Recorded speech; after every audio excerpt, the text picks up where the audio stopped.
Kemudian soal digitalisasi koperasi, kami sangat senang melihat paparan Bapak tadi Pak, soal salah satu langkah dari Kementerian Koperasi adalah digitalisasi. Betul Pak bahwa hari ini rakyat kita, Gen Z, generasi milenial, Gen Alpha, mereka lebih senang minjem duit di pinjol Pak.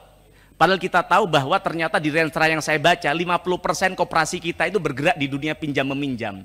Tapi anak-anak muda tidak suka minjem ke sana karena ternyata di pinjol tidak ada kolateral atau tidak perlu ada jaminan, juga accessible, bisa diakses dari HP-nya. Maka ke depan kami berharap Kementerian Koperasi untuk menginisiasi bagaimana koperasi-koperasi kita ini bisa bergerak di sektor digital juga Pak. Tapi jangan lupa cybernya harus tetap dijaga agar bagaimana ke depan uang yang mereka taruh di koperasi bisa tetap dapat dipertanggungjawabkan. Terus kemudian Pak Budiari, Bapak adalah salah satu menteri di periode kemarin yang mendampingin Apple untuk bertemu Presiden Prabowo, betul nggak Pak? Nah, kemarin sedang ramai soal bagaimana Apple gagal investasi di Indonesia karena mereka minta tax holiday 50 tahun. Yang kemudian setelah ramai itu ternyata kemudian Apple menanggapinya dengan akan memberikan 10 juta investasi di Indonesia yang kalau saya jumlahkan hanya 157 miliar. Ini kan kacang Pak. Kita ini bukan monyet yang harus dapat investasi sekecil itu begitu. Kalau memang main-main seperti itu sudah batalkan saja itu Pak. Itu bukan hanya menghina bangsa kita Pak. Itu menganggap kita ini orang dungu, bangsa yang tidak berpendidikan yang bisa dibodohin oleh mereka Pak. Nah maka harapan kami Pak Menteri, koperasi di sini kita minta bukan hanya bergerak di sektor pertanian, peternakan, dan simpan meminjam, tapi bagaimana kita bisa berdikari di soal teknologi Pak. Kita bisa belajar dari China yang hari ini sudah bisa memproduksi handphone sendiri. Bahkan mereka ketika diblok sama Google, Google tidak boleh masuk ke sana, GPS tidak boleh masuk ke sana, apakah kemudian China gulung tikar? Tidak. Sekarang mereka bisa menciptakan aplikasi sendiri, bisa punya Google sendiri di negaranya. Maka kita juga berangkat dari semangat ini, semangat yang sudah dilecehkan oleh namanya Apple ini Pak, kita bisa menciptakan koperasi-koperasi itu bisa bikin namanya handphone lokal Pak. Apakah tidak bisa? Bisa saja Pak.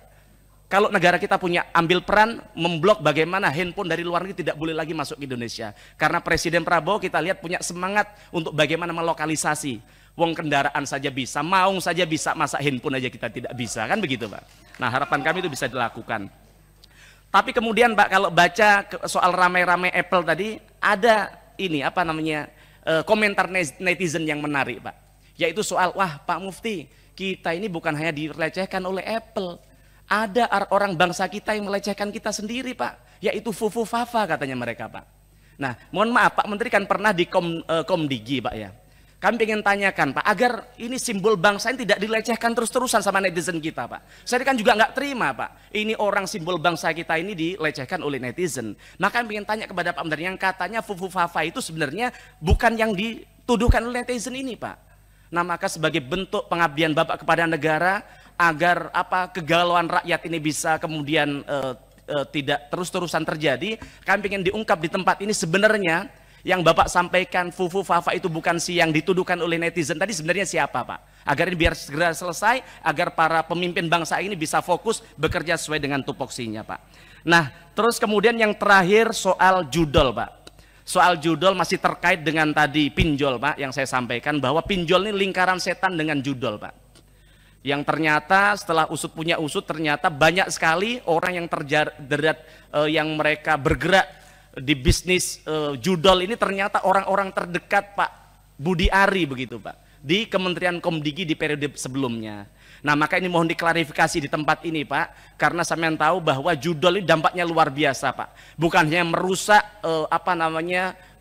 hubungan berbangsa, tapi bagaimana rakyat kita ini sekarang sudah kehilangan jiwa kemanusiaannya Pak, orang yang terjerat judol ini Pak. Yang mereka bahkan membunuh istrinya, kemudian menjual anaknya, bunuh diri dan sebagainya. Nah maka harapan kami hal ini bisa diselesaikan untuk bagaimana mengklarifikasi itu, yang kemudian kita bisa fokus untuk bagaimana Kementerian Koperasi ke depan bisa lebih baik. Matur nuwun, assalamualaikum warahmatullahi wabarakatuh.